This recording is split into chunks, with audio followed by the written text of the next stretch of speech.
But then later on to find out that everything that I said was actually 100% accurate.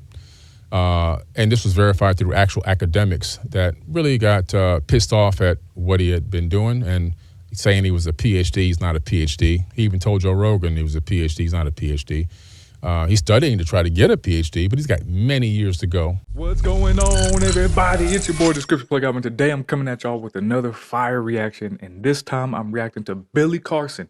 Came out a couple weeks ago, resurfaced, talking about apparently the truth, the whole truth, and nothing but.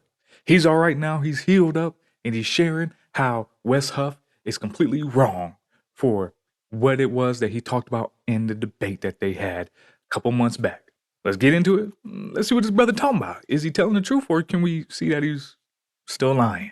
It's my image and my likeness. And I didn't think it was professional the way it was done and the way that it was contrived and set up in the ambush and the word salad that was used. When I did debating in school, you learn, the first thing you learn in debating is, number one, you prepare for a debate. Now, this guy had prepared for me for over a year because I went to his account and saw all these videos, probably damn near 100 videos about me. Were you aware of who he was? Wes Huff was preparing for you specifically. I don't think so. I think just like any other apologist or somebody who believes in something, that they're aware of what it is that is wrong with people like you. When you try to bring nonsense and when you try to bring lies and when you try to misquote and also just push out horrendous arguments. Like when people have the thought like, oh, well, Constantine created a Trinity. No. So when people like that push out that narrative, then it's up to people that are true believers, people that actually want to share the truth, to go out and actually share that stuff. To where whoever it is, whether it's Billy Carson or back in the day, Joe Rogan, Jelly Roll, anybody else like that, people who actually truly believe can say, nah, that's actually not true. The nonsense that you're pushing, demonstrably false. So, you know, and I'm pretty sure Joe Rogan even said that when it comes to the things that he's an expert in, like you claim to be an expert in, there shouldn't be any sort of time to prepare. You should be able to know this stuff. Wes Huff just knows this stuff. Myself, I know what it is that I know and what it is I talk about when it comes to the Trinity, when it comes to the scriptures that display that. Off the top of my head, it don't matter who I'm talking to, I can have that conversation. So you still being on that soft stuff, bro. You still being on that soft stuff. Come on now, grow up now. You took that L, just take the L and go, man. Okay, let's get back to it though. No clue. And what his stance was prior to getting on the Never live. seen this guy, never heard of him, had no clue who this guy was. If I did, and when I saw his face pop up on this virtual screen, I would have just walked out because I would have realized right away this was some bull crap, but I didn't know who he was. And so what you learn with a debate is, and the first thing you learn in debate class is that debating is not about who's telling the truth or who's right or wrong. That's irrelevant in a debate. It means nothing. Debate. I don't know. I ain't never been to debate class, but I'm pretty sure facts are supposed to be in a debate. Yes, you have the certain people that when they debate, they have bravado and things of that nature, and it sparks some people like, oh, he sounds like he's talking that good talk. But ultimately, you can sound like you're talking that good talk all you want, but if you're actually not bringing any facts, you will be exposed.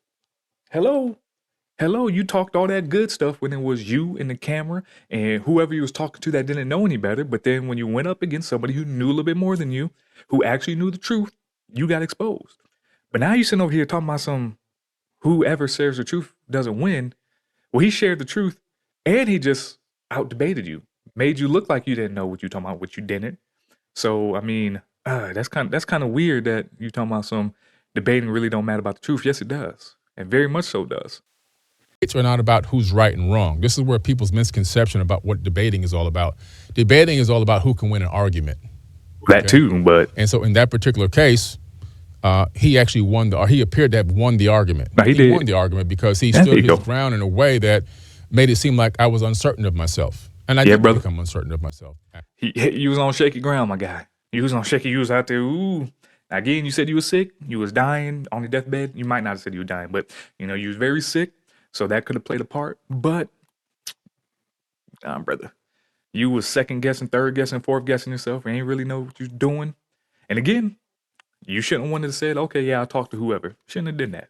Shouldn't have did that. But with you believing in what it is that you believe in, again, it shouldn't have mattered. Shout out to Joe Rogan and his understanding, or anybody's understanding. If you claim these things and someone comes up, it's like that old saying, who is it? Mike Tyson. Everybody got a plan to get punched in the face. Brother had a plan till he got punched in the face. Actually, but then later on to find out that everything that I said was actually 100% accurate. And this was verified through actual academics that really got pissed off at what he had been doing and saying he was a PhD. He's not a PhD. He even told Joe Rogan he was a PhD. He's not a PhD. He's studying to try to get a PhD, but he's got many years to go. Yo, what you said was right and what he said was wrong? Huh? So he's still talking that nonsense, bro. I knew he's gonna come up here still lie about some stuff. By the way, don't he always say he's a PhD candidate?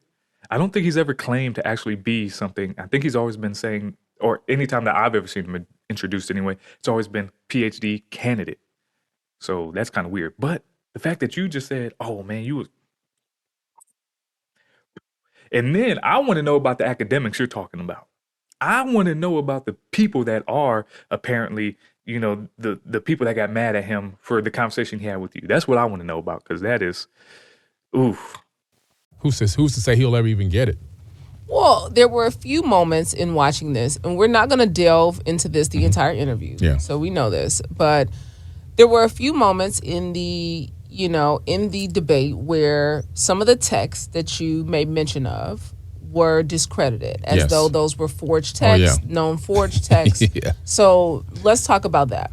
Well, they came with their pre-set up questions, which should have gave me the red flag that this was already pre-planned.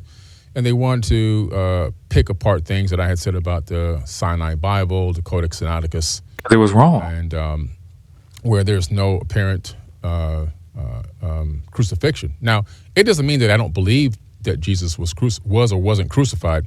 You see how things, before I get into it deeper, how things can be taken trying out to of do damage context. control. There's no context into my understanding or my personal belief about Jesus being crucified or not. In a podcast prior, I had mentioned, they were asking me about these things, and I had mentioned that there's different possibilities that may even exist. I mean, like the Sinai Bible, for example, and the Codex Sinaiticus.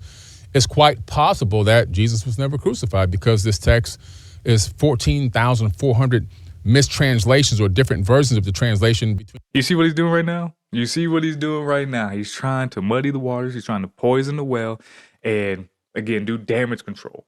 Nah, bro, you was wrong. You were wrong about that. The Sinai Bible, or the Sinai Codex Sinaiticus, definitely has the crucifixion of Jesus. And now he's trying to say all these mistranslations and yada yada blah, skip. This brother's darkness got exposed by the light, still with his horrendous claims, man. Still with them. Between that and the Bible, the King James Bible, and then on top of that, there appears to be no crucifixion. And so he tried to trip me up on that, and he said he had a book on his shelf that's got it right. Come on, bro. This is a quick Google search. This is not even intensive study. Look, you see right there is a crucifixion in the Codex Sinaiticus. Yes, the Codex Sinaiticus, also known as the Sinaitic Bible, does include accounts of Jesus' crucifixion in the Gospels of Matthew, Mark, Luke, and John.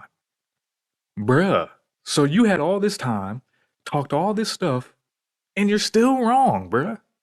Look, they even got a YouTube clip of Dan McClellan displaying that. They got it right there. What are we talking about here? Matthew 27, and they crucified him and divided his garments among them, casting lots, that the scripture might be fulfilled, which saith, they parted my raiment among them, and upon my vesture did they cast lots. What are we talking about here? Mark 15:24. And when they had crucified him, they had parted his garments among them, casting lots. Luke 23:33. And when they come to the place where they were crucified, they crucified him there, and the malefactors, one on the right hand and the other on the left. John 19:18. So they crucified him, and with him they crucified two others, one on the right hand and the other on the left, and Jesus in the midst. What are you talking about, bruh? In there, but he never turned to pull the book out and opened it. Meanwhile, I found out that particular version of the story doesn't have the crucifixion in it, and according to real academics, a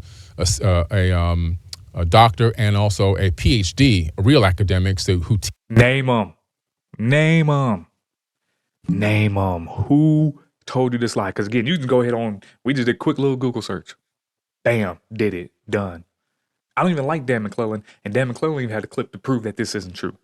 What are we talking about, bro?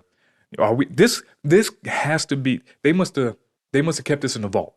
There's no way that after all this time that he's now coming back with it. Because this video that I'm reacting to is 2 weeks old. 2 weeks old. This must have been kept in the vault. And they just brought it out because like, oh, we need the clip. Let's put it out there. Ain't no way this much time has passed and he's still coming up with this nonsense. And ain't no way that any scholar's telling him that, hey, yo, yeah, you were right. When clearly the brother is wrong. Teach this stuff. They contacted me and they actually made their own video showing the record that he was saying had the crucifixion in it. And they contacted him and said, hey, there's no crucifixion there. Why'd you make that up? And he told them, well, there's another text that's around the same period that has a verse around the same size as the empty space that would fit into the Codex Sinaiticus. Is this brother getting two things mixed up? Is this brother really getting two things? He's talking about the long ending of Mark. He ain't talking about the crucifixion. Oh my gosh, this dude, he can't even get his sources right, bruh. He can't even get what he's talking about right. He can't claim being sick now. He look good. He don't look sick. He ain't got no bags under his eyes. He look glistening. You can't claim being sick now, bruh. He's getting too, I could be wrong, but there were some issues when it comes to Wesley Huff talking about the longer ending of Mark being in older manuscripts. And that's what it sounds like this brother's talking about right here. So he's getting mixed up. The longer ending of Mark with the crucifixion accounts in Codex Sinaiticus. This is crazy. He just taking nothing but L after L after L, and he's only doing it to himself. He can't blame nobody else. He can't blame his sickness. He can't, because this seems like a mutually agreed upon, like the last one, but mutually agreed upon, come up, share what it is that he needs to share, and he's still open in mouth, inserting foot. Wild. Well, how come you didn't say that in the debate then? You see? So again, I was right. And then also, when he tripped me up with that, I said, well, maybe I was talking about the gospel maybe I was talking about Barnabas, right? Gospel of Barnabas. And then that's when he tried to say, well, that was a forgery because they found that there was a mistake in one letter or something, and you can see it was copied back. Well, but yeah, it was a copy back according to the PhDs and the doctors and an archdeacon from the church. They said that, yeah, but it's copied from an actual documented record. He never brought that up in the debate. He didn't say to you, well, yeah, that might be a copy. Yo, what are you talking about, bruh? Let's do another quick Google search. Here we go in Google, not extensive. Let's read. The Gospel of Barnabas is a late fictional work, not a genuine early Christian text. It is likely written between the 14th and 17th century. The oldest known manuscript date back to the 15th century. What are we talking about here? So you might be getting things mixed up again, where you might think that, oh man, forgery, whether it's a forgery or not, guess what? It is quite literally written 1,000+ years after the fact. So it can't be a direct influence or understanding of Jesus from his time frame when it's first written in the 14th century. What are we talking about here? Still talking this nonsense. And what's crazy is there's going to be a select few people that still follow him and watch this. And I hope those select few really understand that, nah, this brother just needs to go, because this is easy work right here. We ain't even in no papers. This is front page Google. You know what I'm saying? So let's get back to it, man. A copy from something that actually was original. Yeah. He just led everyone to believe that that was a copy that didn't, like a forged, just fabrication. Yo, so that was Billy Carson again, embarrassing himself again, standing on 10 toes about how wrong he is, which is wild. Again, I cannot believe that this actually came out 2 weeks ago. I have to believe that this came out a little bit after all that stuff started happening, because there'd be absolutely no way he would still be this ignorant. At least I'd hope not. With that being said, I appreciate you watching to this point. This is your boy, the Scripture Plug.Albert. If you want to see any more of my reactions, go ahead on and check this one out here, because YouTube looks like it's saying this one's for you. Catch y'all next time. I'm out.